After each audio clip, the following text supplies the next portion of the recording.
Hello, my name is Joe Brumfield, Senior Director with ASCD. Our team is dedicated to partnering with you to create custom solutions for all of your professional learning needs. On behalf of your friends here at ASCD, I'd like to welcome you to ASCD Webbies. Our Webbies are short clips created by our faculty members to highlight strategies to help educators deliver virtual instruction. Join us every Friday to learn and share some creative ways to deliver instruction with engaging online tools. Our Webbies will be released every Friday on social media accounts as well as ASCD streaming. Follow the hashtag ASCD Faculty Friday to view our latest releases. Enjoy. Real quick about me, Jason Blum.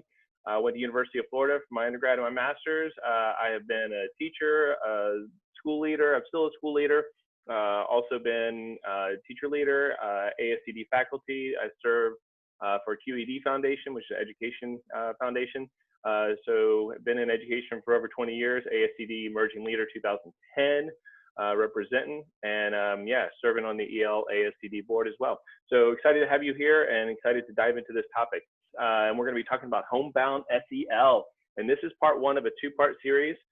So when it comes to SEL, as many of you already know, you got to put your oxygen mask on first. It turns out the airlines anticipated teaching us about this because they've been telling us this for years. And even if we're not there on the planes with them right now, they would still tell us to put our oxygen mask on first. And that's true for our SEL work as well. So like I said, this is going to be a two-part series. The first part, educators going to educate, our well-being matters. So we're going to explore some resources related to our well-being. Two, the second series is going to be on educators going to educate traumatized learners. Their well-being matters. So two parts. First part, it's about us. The second one's going to be about the learners and the students. So make sure you tune in for that one when it comes out. So just in terms of real quick about trauma, there's three main types of trauma. You can, lots of sub parts of this. First one, acute, it's a singular event. Chronic is trauma that happens over time, and complex is a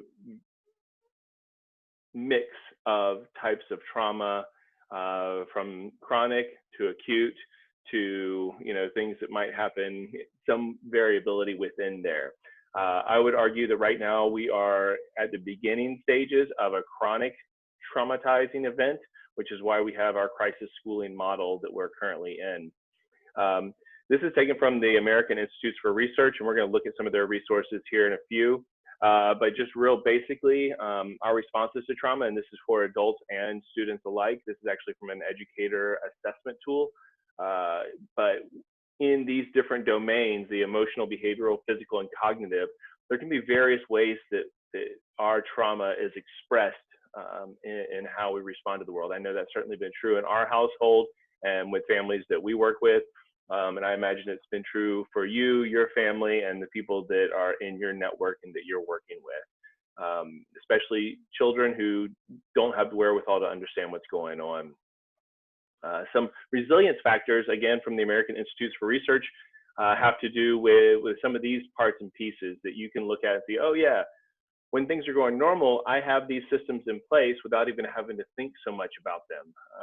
There's things that we probably have to work on more than others, but by and large, we have our patterns down, which is why we keep talking about wanting everything to go back to normal.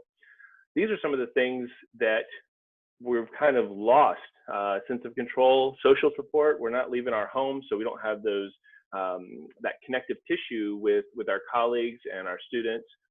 And families in the same way that we would in our normal situation. Sometimes humor and optimism can be hard to come by in this situation where we're isolated and we're not cross-pollinating ideas in the same way that we might when we're around friends and family and our professional networks.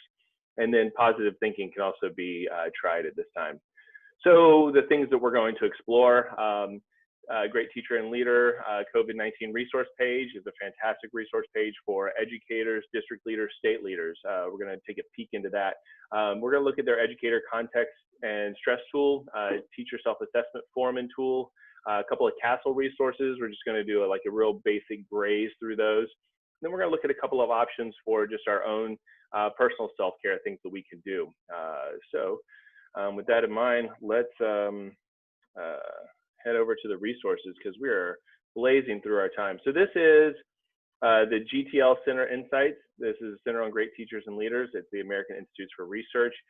This page, which I have a sheet that has all the links to it later, has a bunch of different resources, including webinars that have a link to additional resources that are really good. And the webinars all have links to their slide decks for district leaders, state leaders, just a lot of really good information. One of the things they have there is this educator context and stress spectrum.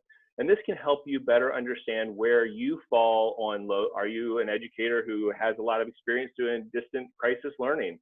You're going to be lower stress than an educator who has very little experience in distant crisis learning models. Maybe you have someone who's in your household that's going to be exposed to COVID-19 on a regular basis, so you're higher stress there. Same for your students in terms of who have parents and resources available versus those who don't. And so this sort of tool can help you just better understand where your community, where you are, where your colleagues are in terms of their stress. And that way it can help better inform the practices that you take for yourself as well as for others. Like, you're like, oh, I'm this mid-stress level. That explains a lot of those feelings I'm having related to my experience with trauma. This is another version of that you can find linked where you can fill it in yourself based on what you are experiencing. That might just give you a closer readout of what's going on for you. This is also from GTL, Educator Resilience and Trauma-Informed Self-Care. This is self-assessment and planning tool. This is where I pulled a couple of those screenshots about reactions to trauma and resilience factors. What this allows you to do is you can go through and do a rubric that will give you a better sense of where you are in this work and in this practice. And as a result, you can then, at the bottom, you'll see that there's a way for you to kind of process and reflect on this, because that's a big piece of your own SEL well-being, is being the chance to process and reflect, and then coming up with a self-care plan. There are a bunch of resources down here, but oddly enough, none of them are linked. So you're gonna have to Google them to use them. I'm not sure what happened in their processing. This is another place where the resources, so this is also GTL, this is part of their webinar series. And one of the webinars, What About You? Strategies for Supporting Educator Resilience and Trauma-Informed Self-Care. Here, this resources and bibliography, these are actually linked. So it's much of the same thing that's on that other page, but actual links included there. CASEL, those of you who are familiar with CASEL knows how deeply dedicated they are to SEL work. And their COVID page has guidelines for educators, parents, caregivers, some resources, including some self-care strategies that you'll see here, including resources from ASCD, National Alliance on Mental Illness, and a whole bunch of other resources that are going to be valuable to you and your communities and your families. Two quick other things to take a look at. Having a sense of control and being able to do something. This website, Solutions Journalism, is really interesting because their journalism is dedicated to solutions, not just identifying where crisis points are or problems, but actually looking at the people who are out there solving those. And they have a whole section on COVID-19 around containment, coping, and adapting, care, and compassion. So this might be another way to get an alternative look at the news that can be really heavy on us and give us an idea of that sense of agency and self-control that we can be involved in this. And then this one's just a real light. It's from Greater Good. Those of you who've seen that resource know that they have very affirming and positive and growth mindset type of materials. And this one is just related to quarantine questions that you can ask yourself that are just kind of the daily maintenance. It's like putting gas in the tank a little bit, or making sure your windshield is clean, making sure that you've got a clear perspective, checking your rear view mirrors, and being ready for looking at what you're going to do to take care of yourself, because you have to put your oxygen mask on first. So just a couple of quick resources that are going to be helpful to you. And they're all rabbit holes, as you know, from the internet. You're going to go places as soon as you kind of dive in. So the sites and resources are listed here. The short URL .at/fu. I didn't plan that. 018, maybe it'd be FU 2020, dumpster fire, if I'm allowed to say that. And then there's also this QR code that can take you there that you can definitely grab a shot of. So if you have any more questions, reach out to the program team at ASCD, and we'd love to talk to you more about SEL, COVID-19, and how we can make sure that we are taking care of ourselves, our students, our communities, and moving through this in a way to become stronger on the other side. Thank you so much. Take care.